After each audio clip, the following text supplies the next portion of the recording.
Welcome to another episode of Bucket List Coach Web Show Live, aviation style, baby. Woo!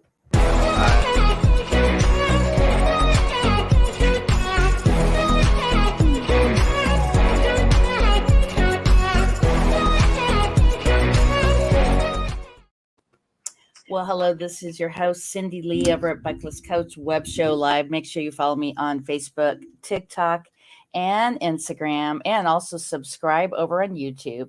So if you subscribe to YouTube, comment and share either to your LinkedIn page or your Facebook page, I will gift you a 5-night hotel stay.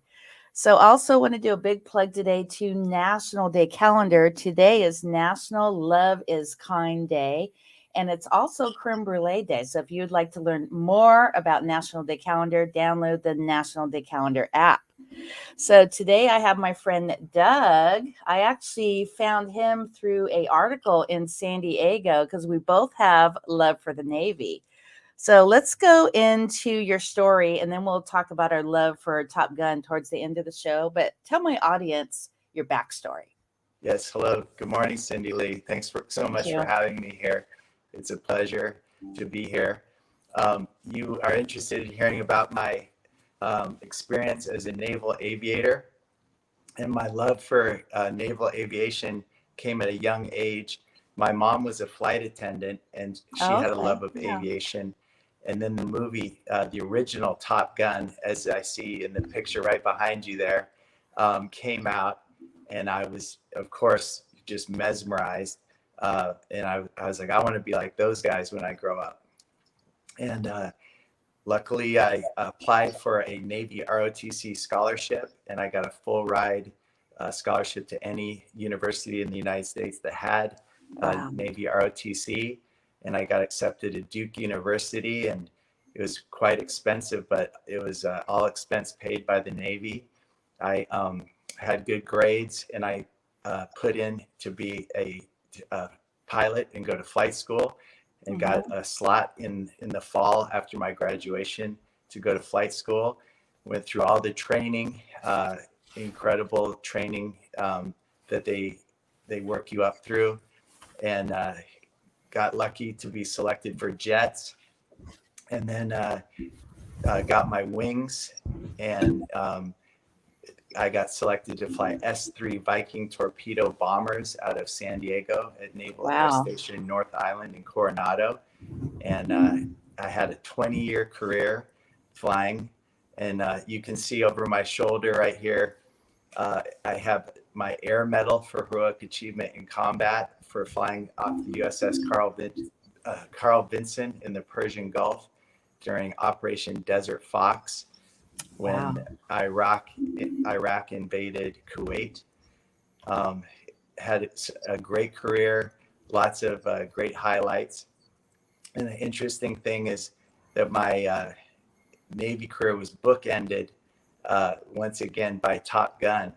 After the Navy, I got into acting, and I was playing basketball at the North Island gym, and I was talking to one of the guys there, and it turns out he was the base public affairs officer. And he, when he found out that I was an actor, he said, "Oh, that's funny. I was just touring the producers of Top Gun Maverick on the aircraft carrier last week." And I said, "Hey, is there any way you can get me in that movie?" And he took my number. Yeah, he took my number down. And a whole year later, he called me up out of the blue, and he said, "Hey, you remember me? You still want to be in the Top Gun movie?" I'm like, "Yes, sir. Yes, sir." And he said, "Well, put on your flight suit, shave your beard, and be at this hangar tomorrow at 1300. And I got picked and was on set for 11 days.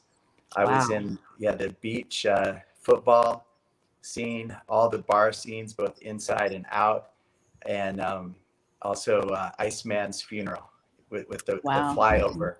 So it was an incredible opportunity to be on set. So many amazing experiences with that.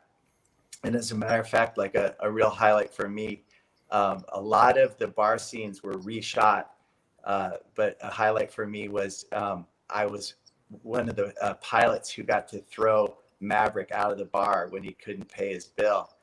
And Oh, yeah, so I got to throw Tom Cruise out. He had a stunt man that was ready to do it for him. But of course, Tom Cruise does all his own stunts, and yep.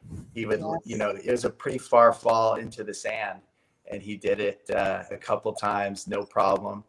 And I guess he did it again a year later. They reshot it up at the Paramount lot, and of course, Glenn Powell and the actor that played Payday and Tarzan threw him out of the bar in the movie that we saw.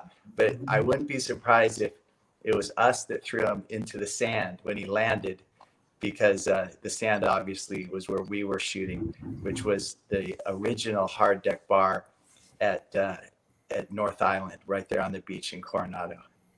Wow. So let me do a announcement really quickly. It looks like we have some comments here. If you are on Facebook, make sure you go to StreamYard.com/Facebook. That's StreamYard.com/Facebook. Otherwise, it'll just say username. That way, Doug and I could thank you for your comment. We do have one comment. Username. The original Top Gun was a whole vibe. So let's talk about the plane that you actually flew in the Navy. You got it. Yes. The S-3 Viking was designed as a submarine hunter, and all the capabilities of the P-3 Orion land-based aircraft we could mimic as a carrier-based four-seater. We could drop sono buoys out the back in a grid over the water, tune them up, and have a sensor operator detect submarines. And then we carried torpedoes, and we could prosecute the submarines in that manner. But we were also highly adaptable, dropping bombs on land targets and ship targets. We had rockeye cluster bombs for anti-personnel. And then towards the end of our career, when the A6 Intruder was decommissioned, we took over its tanking role, and they put a buddy store for in-flight refueling. And we pretty much every carrier mission, we would have that on our left wing and be able to give and take fuel to other jets in our air wing. And we deployed on aircraft carriers all over the world, and we could be, at moment's notice, going feet dry in enemy territory, just like in the movie Top Gun Maverick, when they had to do that land raid into the unnamed country to take out the uranium plant. Yeah, that was pretty amazing. So do you have any cool aviation stories from your career, like some close calls? Oh, I sure do. There was one time when I was, we were flying, it's called Blue Water Ops, and it means that we're too far away from shore to divert. And if there's an emergency, you might have to either ditch the aircraft, which means land it on purpose in the water to get out. Oh, wow. Or eject, which of course would, the jet would be lost. So my emergency was that my flaps wouldn't come down. And if you've ever been on an airliner, you always notice that sound before they land that's the flaps coming down. And they do that so that you can slow the speed of the aircraft down and make it a more safe landing speed. So I had to do a no flapper. So they landed all the recovering jets before me, cleared everything, and I was the last one, and I was doing a straight in. And it was, it looked like the exact same approach as normal. It was actually quite easy to fly. The only difference was, instead of about 140 miles an hour to catch the wire and stop, it was about 200 miles an hour to catch the wire. Wow. So when I caught the wire, it was such a sudden stop that I was pulled forward against my harness, and I didn't even have a cold or anything. It was just a normal day for me. but it was such a sudden stop that all the fluids in my sinus and nose shot out of my nostrils like two laser beams of snot into the canopy. It just yanked all the juice out of me. It's like whoosh! Oh my. And I was hanging in my straps. I had bruises from the harness, the seat belts, from such a sudden stop. It was an Wow. amazing rush. It cleared me out better than wasabi. Wow. That is crazy. So the Carl Vinson is the only one that you've landed on, or what other carriers have you landed on? Yeah, I've landed on the Kennedy and the Lincoln and the Carl Vinson. Wow. So let's talk about the Catapult, because not everybody knows about that. So what is it and how does it work? Yes. So you have a launch bar on the front landing strut that comes down and engages the catapult, and it catches it, and there's a ton of tension, and you go to full power. You salute the catapult officer. He pushes a button, and it rockets you to takeoff speed, about 140, 150 miles an hour in less than the distance of a football field. So it's a very, very sudden rush. It's really, really fun. And I remember my first catapult launch as a student. We flew out solo in our aircraft, and we had our first trap, which is an incredible experience as well. That first landing on the carrier, taxi over, get topped off with gas, and I remember looking at a fellow flight student who was getting gas as well, and he just had this big smile, and I could read his lips, and he's like, "This is awesome." And then we got to do our 8 takeoffs and landings to carrier qual and head on back to shore as carrier aviators. Incredible opportunity. Wow. And there's different colored shirts as well. Oh yes, yeah. Everyone on the flight deck has different responsibilities, and it's a amazing orchestra. Everyone works in harmony, and it's really incredible. And the color codes help differentiate everyone, so you know what they're doing. Who's giving you gas, who's ordnance men, who helps taxi the aircraft, who to follow to where to park.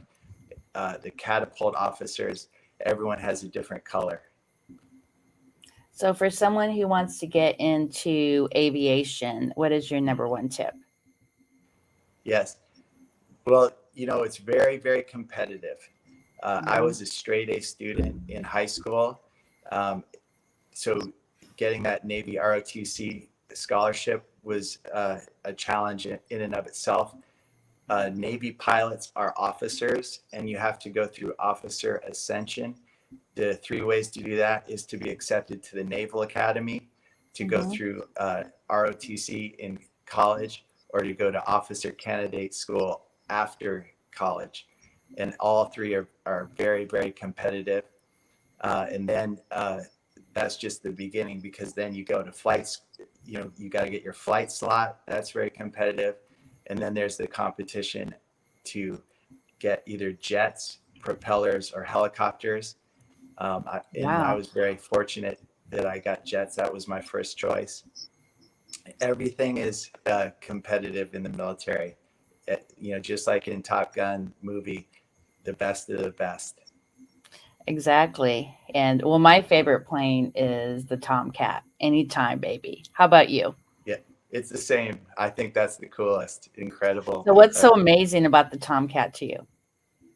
Oh, well, the thing that's just always near and dear to my heart about the F-14 is going back to the movie Top Gun, the original.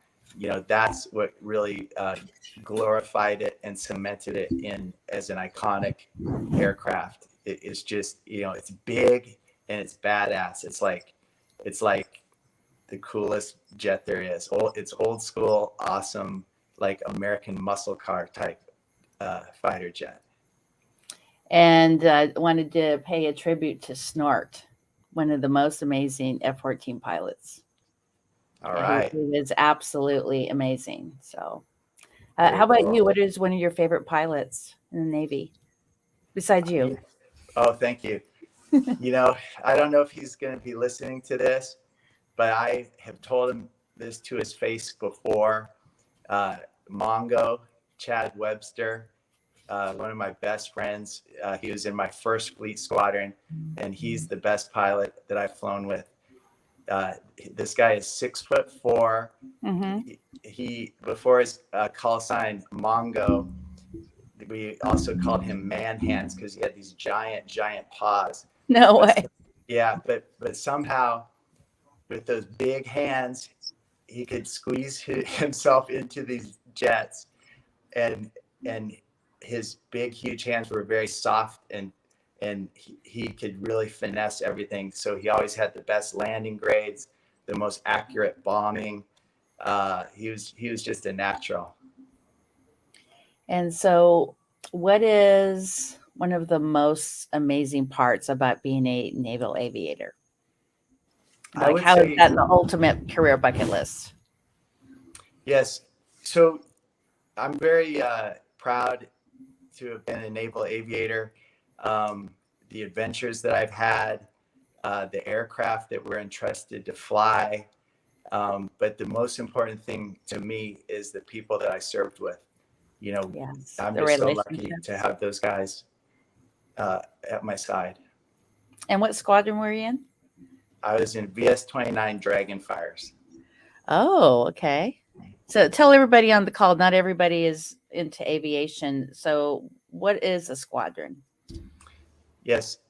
So in the air wing, they have different squadrons attached, and oftentimes the different squadrons have a different jet.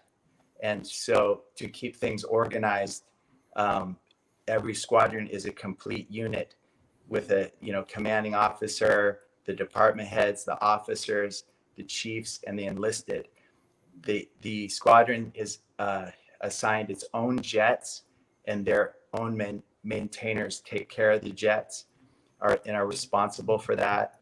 They have their own ordnance guys, and we do everything integral that way. And then that way, the Navy at large can move us around like shell pieces and put us where they need us for whatever it is. We could be land based, we could be assigned to a carrier air wing, and then that way it's easier to move us around as the mission requires. Now, do you have a an airplane, like a small airplane that you fly? No, I No. don't. So how No. would someone go about doing that to get their pilot's license just for recreational reasons? Honestly, that's not my forte. I'll let somebody else take up their time talking about civilian flying. But Oh, that would be great. Yeah. I did all of my flying. I never flew until I showed up in flight school. Wow, that's really cool. So we're coming towards the end of the show. Let's do some shout outs. Oh, Who would right. you like to shout out today? Yeah, I want to shout out my good friend Don Meredith. Uh, Don Meredith has acted with me in both on musicals, on stage, and on screen. And Wow. he was inspired in a dream. He came up with a signal where you have your fingers like this, and it's a distress signal to combat human trafficking. And he called me up at the morning after his dream and told me about it. And he said, "Hey, can you help get the word out? We need people to know the signal. We need them to know how to give it. And then if they see it, what it means and what to do." The signal means need help, get help. So if anyone ever sees it, then call the cops, intervene. This person is being human trafficked. They're giving a signal, help me. And so we have created a website, sharethesignal.com. Okay. We have a PSA that explains how to do it, but I just did. it just explains it a little better. But go to that website, sharethesignal.com, and help my friend Don Meredith get the word out about his great idea to save lives. Yes, I would like to actually have you both on the show to talk about that. All right. How we that'd be do great. some kind of mission to maybe do a fundraiser here in Southern California. Do you have something going on already for a fundraiser for that cause? Not yet. That would be Okay. amazing. They're still doing the nonprofit paperwork and everything. We're still very much at the grassroots level on Okay. that. Yeah, Yeah, thank you, because Cindy. once you're a nonprofit, I could actually do a cruise and then I'll donate proceeds from the cost of each cabin, either full or half commission that'll go to the nonprofit. So once you're a 501c3, we could do so much more with your project. Wonderful, Cindy Lee. Yeah. Thank you so much. Oh, you're welcome. So what is the one thing or a couple things that you would like to do this weekend to pay it forward to a complete stranger, a random act of kindness? So what I like to do is when I'm at the park, I like to show kids how to play basketball. Oh, really? That's amazing. Yeah. Yeah. I love basketball. I grew up playing it, and I was actually a walk-on at Duke University, and I got to play with all the, national champion players there and future NBA, Hall of Famers, and I just love basketball, and I've always played after school, in the military on my squadron teams, and I still love playing, and I love to share my knowledge of basketball with the next generation. Wow, that's amazing. So just to let you know, this is really weird, but August 19th is Aviation Day, but the month of November is Aviation History Month. So we definitely need to talk about doing some projects for that to pay it forward to our Navy. Super cool. And it's so great to have you on our side. You're a great friend to naval aviation. Well, I actually worked Navy Civil Service back in the 80s. Actually, it was when Top Gun came out and Flashdance. So a lot of people would call me Flashdance because I had the same hair, looked just like Jennifer Beals back then. And I actually worked on the deck of a submarine, and I worked with the welders. So they would weld, and I would grind down, and then they would re-weld the area. So it's kind of crazy. It was right around the same time, and I just fell in love with the Navy. I'm also a big fan of the Air Force, 75 years. And actually this week is the Oshkosh Air Show, which actually had Dick, he's in charge of everything that's going on over there. I was having him on like every couple months from the beginning of the year. So it was pretty epic to see everything that's happening, although we can't be there this week. And I would have loved to be there this week because Friday's my birthday and Friday is Warbirds Day. So it would have been cool to see all these warbirds. Yeah. So 7 days of aviation. So have you been to the Oshkosh Air Show? I haven't. I'm going next year. Yes. Are you? Yeah, I haven't been either. I heard it's amazing. So that's great. Wow. Yeah. So have you heard of the Yak 110? Yes. Yeah. So do you know Jeff? No. Yeah, he actually was on my show, and he's in maneuvers right now. So yeah, he's doing different air shows and everything. But the Pacific Air Show, if you want to come out in October, it's an amazing air show right over the Huntington Beach Pier. You don't get a chance to meet the pilots like you would at another one, but there's just amazing aviation going on. It's really one for your bucket list for sure. Oh yeah, and you want to hear my funny emergency where I landed at a air show? Yes. Do tell. Okay. So I was flying a cross country flight, and we were getting diverted for weather. They turned us. We were flying west, but they turned us south to avoid a big storm cell.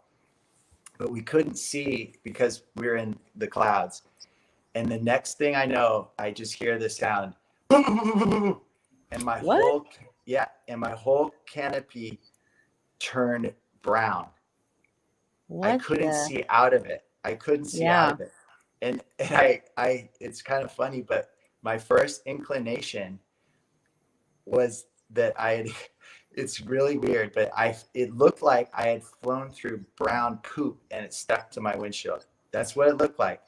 Yeah. Well, it turns out that it was hail up at over 30,000 feet, and the hail struck the canopy in a sudden burst.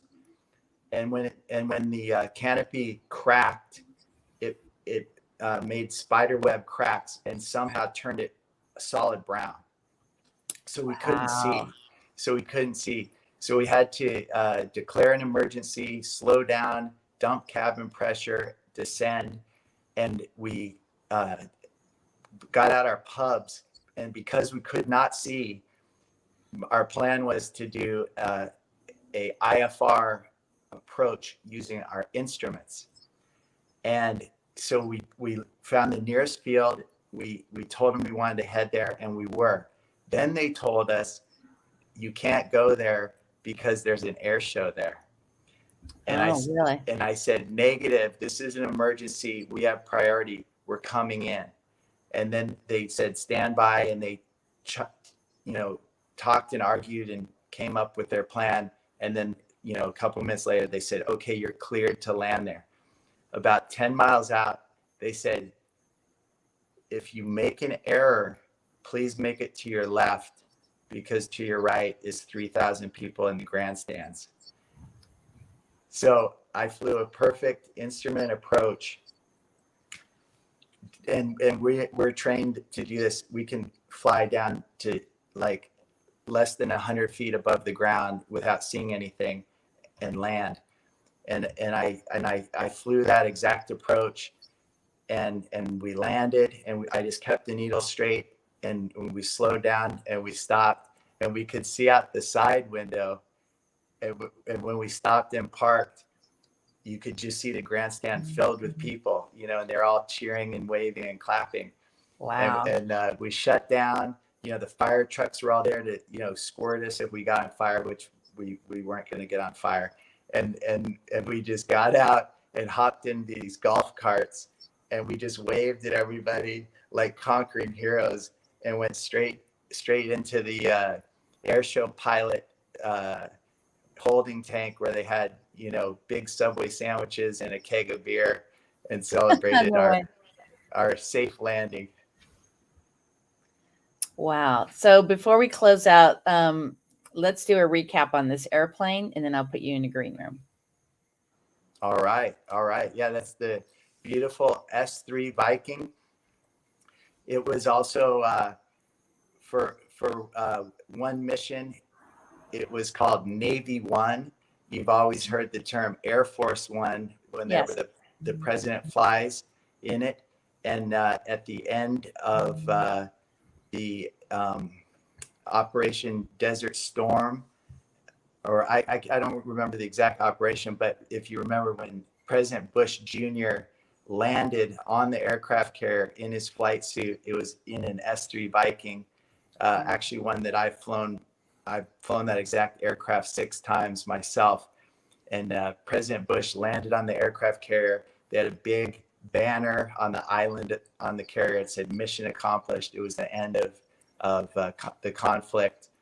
And now that museum, that aircraft, Navy One, that S3 Viking, is inside the Naval Aviation Museum in Pensacola, Florida. And I was just there in early July. I took my kids and showed it to them there. Wow. So I'm actually applying for the Navy program. It's the visitors program. Mm-hmm. And I actually have to write a letter for the Navy. So I've been working on that, and a couple of my other aviation friends are going to help me with that to get chosen. And if I get chosen, I get to go in an aircraft carrier. I believe it's 2 nights. So that is going to be my ultimate bucket list. That's even better than being a travel agent. I mean, to get on a carrier and to see the day in the life of what they do, and hearing those jets come on the Catapult. Oh, dude. I mean, the sound of jet fuel is like the most amazing sound. A lot of people complain when they have the air show out here in Huntington Beach. I love it. I just love the sound of jet. It's amazing. Yes. In the Navy, I had the opportunity to take a lot of VIPs, civilian VIPs and media on flights in the T-45 Oh, Goshawk. really? In the actual plane? Mm-hmm. Yes. Yeah, I won't be able to do that. I know there's a lot of travel bloggers and podcasters who do that. I don't know how they get like in a Navy plane.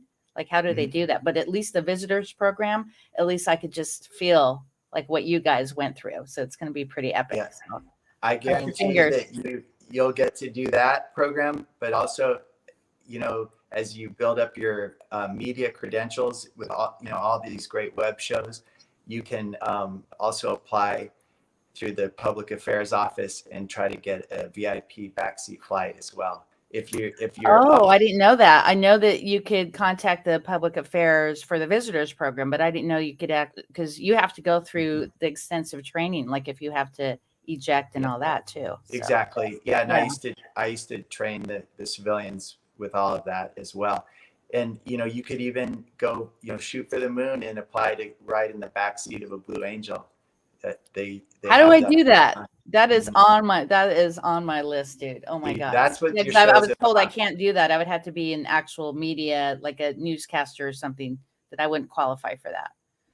Okay. Well, I don't know, because it seems to me like you're media to me. You're so tell me how to do that. Tell my audience really quick how to do that. We're going a little long today because aviation always goes at least 40 minutes because it's one of my biggest passions. Yeah. Well, hey, the name of your show is Bucket List, and all you have to do is fill out the right forms and send it to the right people. And the whole purpose of the VIP flying is to help the Navy's mission, and to get media to see what we do and to properly share how we do it it helps us. We want people to know what we do, how we do it, the type of aircraft we have, the type of funding that we require. We want people to love naval aviation. Yes. And then, come to the air shows. The whole purpose of the Blue Angels is to get all the American citizens to say, hey, we love the Blue Angels. We love naval aviation.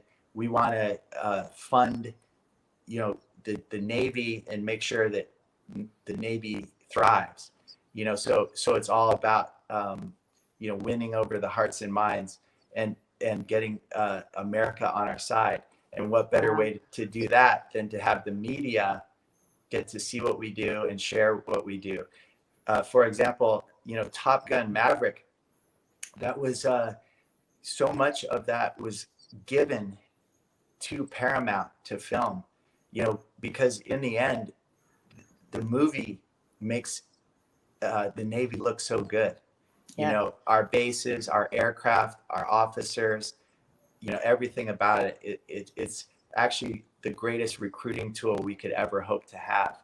So, yes. And when the original movie came out, the recruitment was through the roof.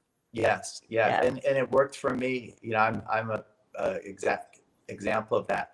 I don't know how the stats are for this new movie, but I have to imagine it's going to be the same, if not even more, anyway, I don't know what the requirements and the thresholds are media wise, but I think that seems to me like you're media. So I would definitely put a package in for that. Wow. All right. I'm trying to hold the waterworks, because this is like for a very long time, since the 80s, it's been a huge passion.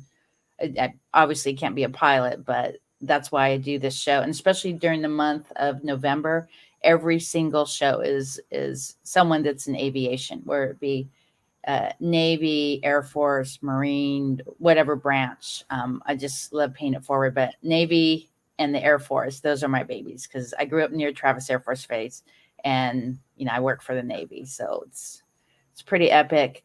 And so we're going to close out. Is there anything else you would like to add for somebody who wants to get into aviation and make that bucket list dream come true?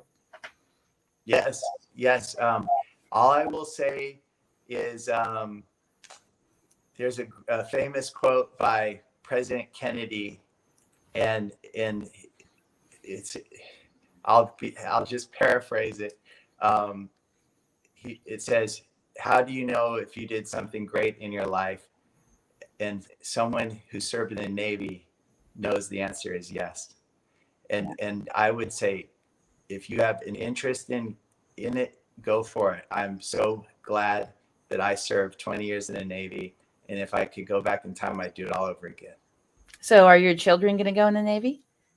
No, No? I'm not done. I haven't given up hope yet, but it doesn't look like it. That was a big reason why I took them to Pensacola.